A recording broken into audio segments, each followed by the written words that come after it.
Praise lord. దేవుని నామానికి మహిమ కలుగును గాక. ప్రభువును రక్షకుడైన యేసుక్రీస్తు నామములో మీ అందరికీ శుభాభివందనాలు.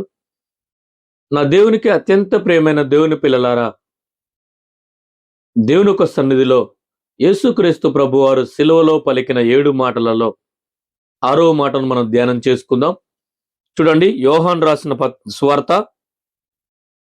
యోహాను సువార్త 19వ అధ్యాయము 30వ వచనంలో చూసినప్పుడు దేవుని యొక్క వాక్యం సెలవిస్తా ఉంది. యేసు ఆ చిరక పుచ్చుకొని సమాప్తమైనదని చెప్పి తల వంచి ఆత్మను అప్పగించెను. ఏంటంట?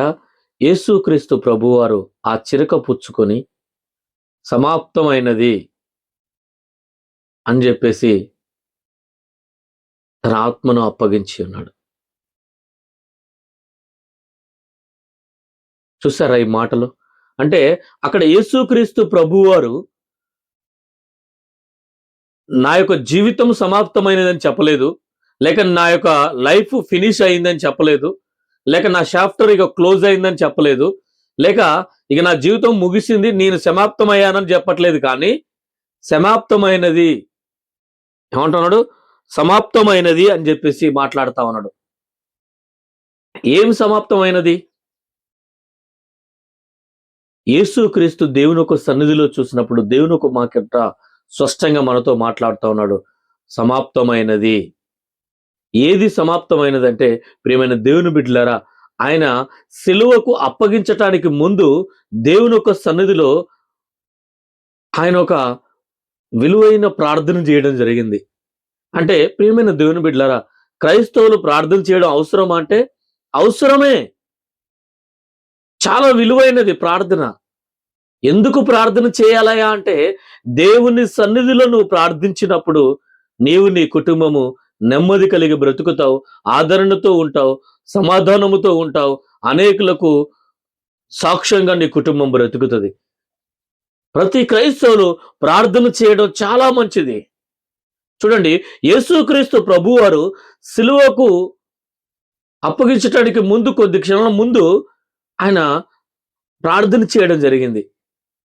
యోహాను రాసిన సువార్తలో చూసినప్పుడు, యోహాను సువార్త 17వ అధ్యాయంలో చూసినప్పుడు దేవుని ఒక వాక్యం సెలవిస్తా ఉంది.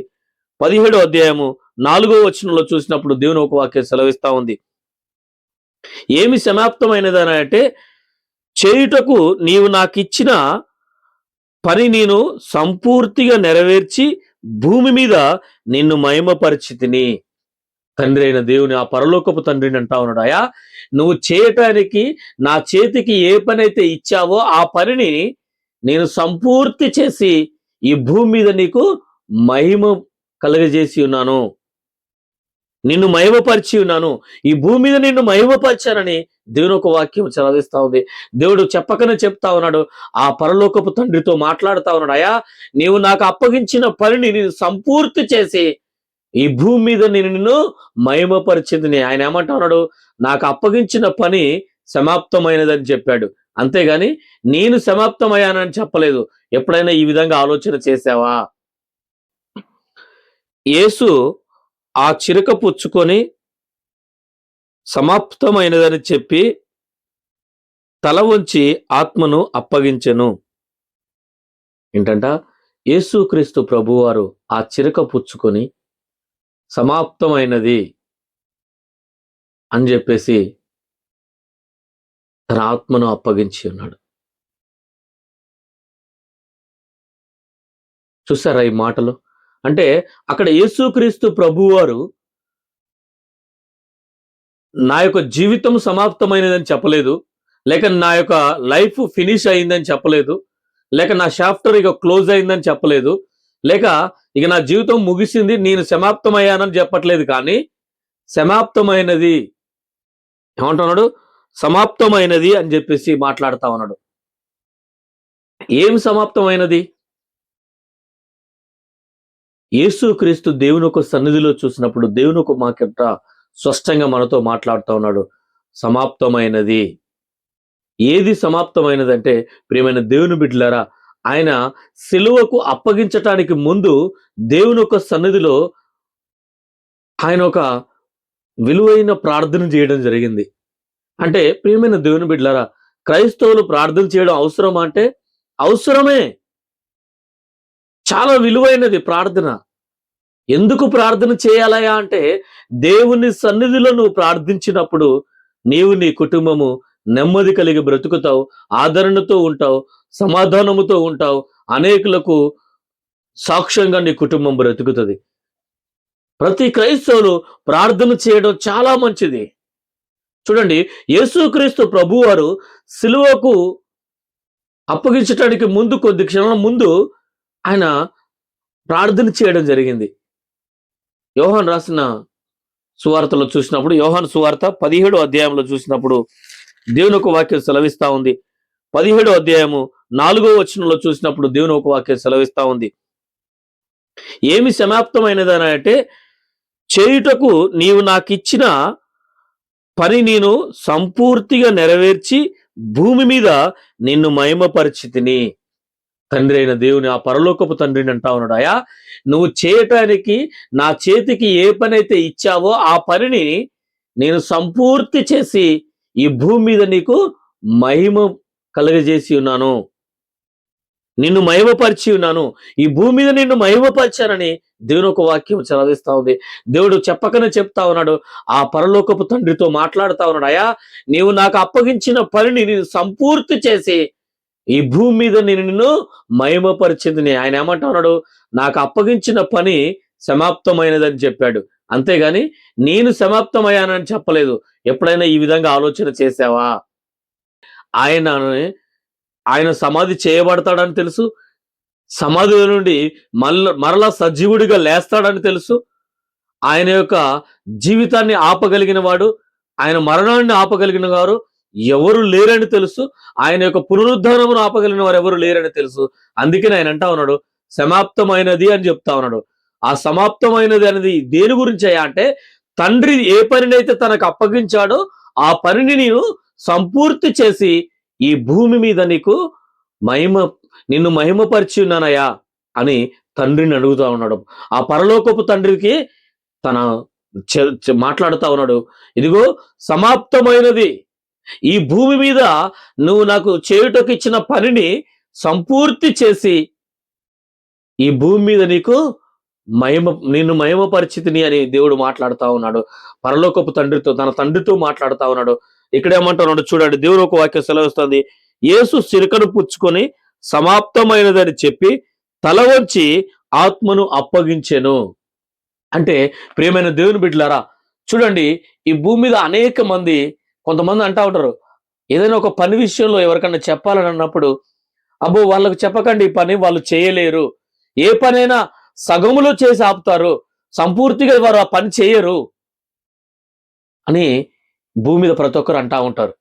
కానీ యేసుక్రీస్తు ప్రభువారు చూడండి చెప్పకనే చెప్తా ఉన్నాడు, పరలోకపు తండ్రితో అంటా ఉన్నాడు, అయా నీవు చేయటానికి ఇచ్చిన పనిని సంపూర్తి చేసి ఈ భూమి మీద మిమ్మల్ని మహిమపరిచి ఉన్నానని దేవుని ఒక వాక్యం స్పష్టంగా మాట్లాడుతూ ఉన్నాడు. మనమైతే ఏం చేస్తామంటే, అనేక మంది మానవ రీతిగా ఏం చేస్తారంటే ఏ పనిని సంపూర్తి చేయరు. కొంతమంది ఉంటారు, వారు ఎందుకు పుట్టారో తెలియదు, ఎందుకు బ్రతుకుతున్నారో తెలియదు, ఏం చేస్తున్నారో తెలియదు, ఏ పని సరిగా చేయరు. అలాంటి జీవితంలో నీవున్నావా? ఒకసారి ఆలోచించు ప్రియ సహోదరి, సహోదరుడా, ప్రియమైన వారలారా, ఈరోజు దేవుడు నీతో మాట్లాడుతూ ఉన్నాడు.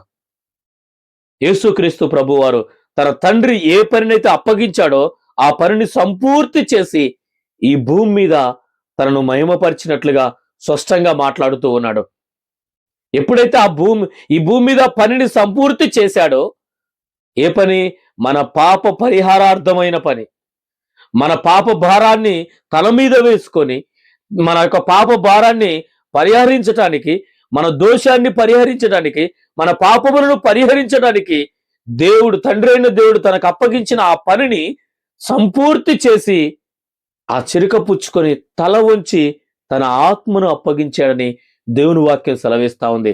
ప్రియ సహోదరి, సహోదరుడా, నీ నా పాపముల కొరకే, నీ నా దోషముల కొరకే ప్రియమైన దేవుని బిడ్డలారా, ఈ భూమి మీద నీకు ఆపద వచ్చిందంటే ఏ బంధువులు ఉండరు, ఏ రక్త సంబంధులు ఉండరు, ఏ అన్నదమ్ములు ఉండరు, ఏ తోడబుట్టిన వారు ఉండరు, ఎవ్వరూ ఉండరు. కానీ ఇదిగో ఈ చరిత్ర కలిగిన దేవుడు ఈ భూప్రపంచములోనే నిన్నుగా ఇష్టపడేవాడు, నిన్నుగా ప్రేమించేవారు, నీ పాపములకు పరిహారము కలగజేసిన వాడు, నేను ప్రకటిస్తున్న నజరేయుడైన యేసయ్య ఇదిగో నీ పాపముల కొరకు తనకు అప్పగించిన ఆ పని, నీ పాపముల నిమిత్తమై, నీ దోషముల నిమిత్తమై, నీ అపరాధముల నిమిత్తమై తండ్రి అయిన దేవుడు ఏ పనినైతే అప్పగించాడో ఆ పనిని సంపూర్తి చేసి తన ఆత్మను అప్పగించుకునని దేవుని వాక్యం సెలవిస్తా ఉంది. ప్రియ సహోదరి సహోదరుడా, దేవుడు మాట్లాడిన మాటలలో 7 మాటలలో ఈ ప్రతి మాట చాలా శ్రేష్టమైనది, చాలా విలువైనది, చాలా అమూల్యమైనది. ఎందుకంటే ఆయన ఏ మాట కూడా అనాలోచనగా పలకడు. కానీ ఆయన మాట్లాడిన ప్రతి మాట అది యేసయ్య నోట నుండి వచ్చింది గనక అది చాలా విలువైన మాట. ఈ విలువైన మాటను నువ్వు గుడ్ ఫ్రైడే రోజో లేక గుడ్ ఫ్రైడే శ్రమ దినాల రోజు ఈ మాటను చదివో, గుడ్ ఫ్రైడే రోజు చదివో వదిలేదు. కానీ దయచేసి దేవుడి సన్నిధిలో ప్రతిరోజు ఈ మాటను నీ హృదయంలో ధ్యానం చేసుకోవాల్సిందిగా అవసరత ఉన్నది. ప్రేమైన దేవుని బిడ్డలారా, యేసుక్రీస్తు మాట్లాడిన ఆ సిలువలో మాట్లాడిన ప్రతి మాటకి కొద్ది క్షణాల తేడాతోనే మాట్లాడడం జరిగింది. 7వ మాటకి 6వ మాటకి కొద్ది నిమిషాల తేడాతోనే మాట్లాడడం జరిగింది. అదే విధంగా యేసుక్రీస్తు ప్రభువారు ఆ మాటను మాట్లాడుతూ ఎంత స్పష్టంగా మాట్లాడో ఒకసారి ఆలోచించు. ప్రేమైన దేవుని బిడ్డలారా, నీ నా పాపముల కొరకే, నీ నా దోషముల కొరకే ఆయన సిలువ వేయబడ్డాడు. ఆ చివరి రక్తపు బొట్టును నీ కొరకు నా కొరకు కారుస్తూ ఉన్నాడు. ఒక్కసారి ఆలోచించు, ఒక్కసారి ఆలోచించు ప్రియ సహోదరి సహోదరుడా. ఈ 6వ మాట, ఇది మాట్లాడిన ఈ మాట చాలా చిన్న మాట. సమాప్తమైనది అనే ఆ మాట చాలా చిన్నవాడు. గ్రీకు భాషలో కూడా అది చిన్నవాడు, అయినా అది చాలా విలువైనది. కారణం ఏంటంటే జీవము గల యేసయ్య నోట నుండి వచ్చింది గనక ఆయన మాట్లాడిన ప్రతి మాట చాలా విలువైనది. ఎప్పుడు కూడా వీటిని అనాలోచనగా ఎన్నడూ పలకొద్దు, ఆచార ప్రకారం ఎన్నడూ చదవద్దు. ఎప్పుడు కూడా ఆ యొక్క గుడ్ ఫ్రైడే రోజే చదవాలనే ఎప్పుడు అలాంటి అనాలోచనగా ఆచారాన్ని తొలగించుకోండి మీ జీవితంలో. ప్రతి క్రైస్తవుడు క్రైస్తవురాలు ప్రతి ఒక్కరు దేవుణ్ణి ఎరిగిన ప్రతి ఒక్కరు గుడ్ ఫ్రైడే రోజే చదవాలనే ఆచార ప్రకారం ఆ మాటలు వదిలిపెట్టి ప్రతి క్షణం ఆ మాటలు మనం గుర్తుకు చేసుకుని జ్ఞాపకం చేసుకోవాల్సిన అవసరత ఉన్నది. ప్రియమైన దేవుని బిడ్డలారా, యేసుక్రీస్తు ప్రభువారు చెప్పిన మాట ఆయన తల ఉంచి, ఎందుకు నీ నా పాపముల నిమిత్తము, నీ నా దోషముల నిమిత్తము ఆయన మన పాపములను పరిహరించడానికే ఇదిగో ఆ తండ్రి అయిన దేవుడు అప్పగించిన పనిని సంపూర్తి చేసి, నీవు నేనైతే ఏ పని చెప్పినా సగము చేసి వదిలిపెడతాం, సగంలోనే వదిలిపెడతాం మానవ రీతిగా. కానీ ఆయన సంపూర్తి చేసి ఈ భూమి మీద తండ్రిని మహిమపరిచి తల వంచి తన ఆత్మను అప్పగించుకునే ముందు సమాప్తమైనదయ్యా, నువ్వు ఏ పని అయితే అప్పగించావో ఆ పని సమాప్తమైనది. ఈ మాట ఆలోచించండి. నేను సమాప్తమయ్యానని చెప్పట్లేదు, కానీ నాకు అప్పగించిన పని సమాప్తమైనది, పూర్తి అయినది అని చెప్పి తల వంచి తన ఆత్మను అప్పగించుకున్నాడు. ప్రియమైన దేవుని బిడ్డలారా, నీ కొరకు నా కొరకు అప్పగించుకున్నాడు. ఇదిగో ఈ దినాన కనులు మూసుకొని ప్రార్థన చేద్దాం. ఈ మాటను నువ్వు నమ్మినట్లయితే, అంగీకరించినైతే కనులు మూసుకో, ప్రార్థిద్దాం.